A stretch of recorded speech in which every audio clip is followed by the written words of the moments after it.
I see some of the stuff that goes on with the Hall of Fame. How Tully Blanchard and Arn Anderson aren't in the Hall of Fame as singles is beyond my imaginary scope. When I see some of the guys they put in the Hall of Fame, give me a break. Tully and Arn, who both wrestled a lot of single matches before their tag teams and as tag teams, both are Hall of Fame guys all day long. And I'm not going to go into the list of people they put in ahead of them and why and how and the politics, but man, those two guys, and like I said, as Barry, another guy, come on, give us a break. How many guys in a single match could do what Barry has done? Not just with me, but you know what I mean? No doubt. What made Arn and Tully so great as a tag team? Because some would say, and I might agree, that they're the best tag team of all time. Because as you mentioned a moment ago, Nate, they were primarily singles guys before they got together, although Arn certainly worked with Ole for a time, too. Mm-hmm. I think, like I said, it used to be Ray and Nick, but I think Tully and Arn are arguably the greatest tag team. And once again, going back to this Hall of Fame status, which I don't know how that works anymore, because they're not giving enough recognition to the guys that the word great would apply to. I thought they were the best tag team I'd ever seen.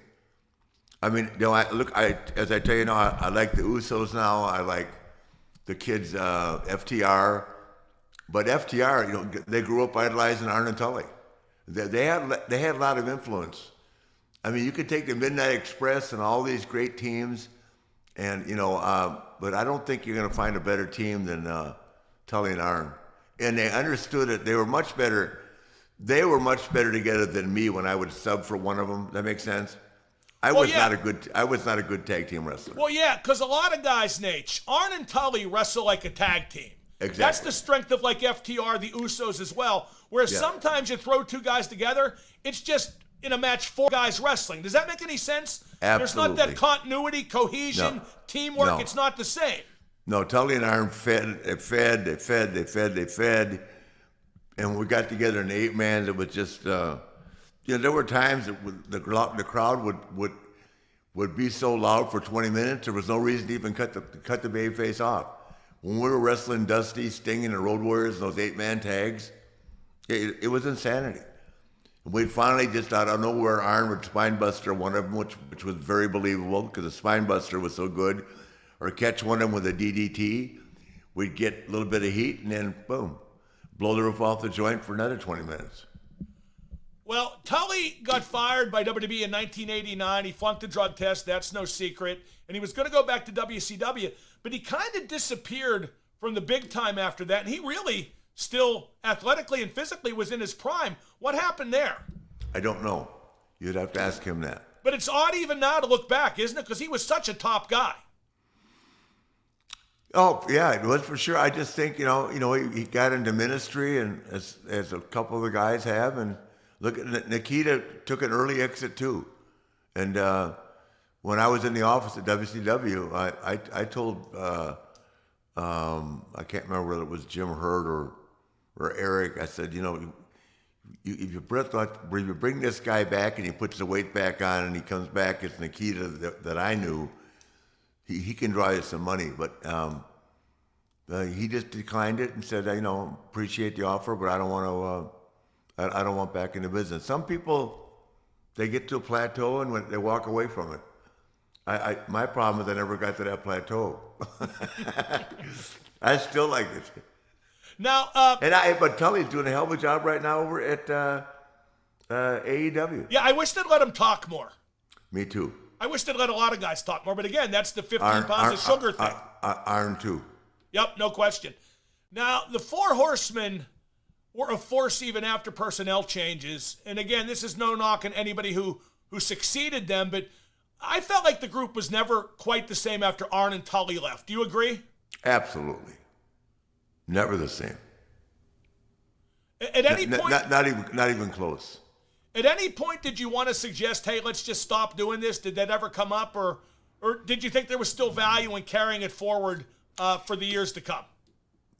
I think it was a couple of times I wish. I mean, it was great. I have to be honest with you. in terms of fun, when it was Mongo, Benoit, and Dean Malenko, who was as technically gifted as anybody. Benoit, I don't, regardless of how terrible the ending was to all that, Benoit could work his ass off, and Mongo was so damn much fun. And I see Steve, on a regular basis now. He's battling ALS, as you know, but that was a fun unit as well. But it was, we not nearly the skill that they had. The skill Dean and Chris did, but at that point, it was, for me, I was just having fun. It wasn't the same. It's hard to follow something that was so great in life. I could apply it to different things, but you remember the great ones. Oh, no question. Like in my job here in Pittsburgh, I've had the honor of covering and working with 5 Stanley Cup champions, but it's never the same as the first 2 with Mario and Kevin Stevens. Yeah. And Paul Coffey, Mark Recchi. You know the names, Nate. Sure, absolutely. We've had some great players since then with Sidney Crosby, who's actually won more cups than Mario, 3-2. But you never forget where you came from and where the people you work with came from too. Exactly. I mean, the whole thing with Crocker Promotions was a whole different setup, it was, everybody enjoyed working when Turner, as good as it was, as much as it helped out Jimmy and David and Francis and Jackie to get out from the debt.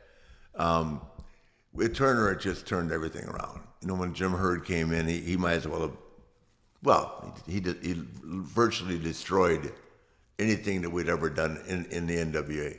He might as well have thrown gasoline on it and lit a match. He might as well just burn it down walking in the door. Yeah, exactly. But part of it too, Nate, is we enjoy thinking about what happened back when because we were younger. That puts a better light on it. Well, and also because of YouTube and the WWE and that network, and you can't get away from it, which is fun. It's fun looking back on it.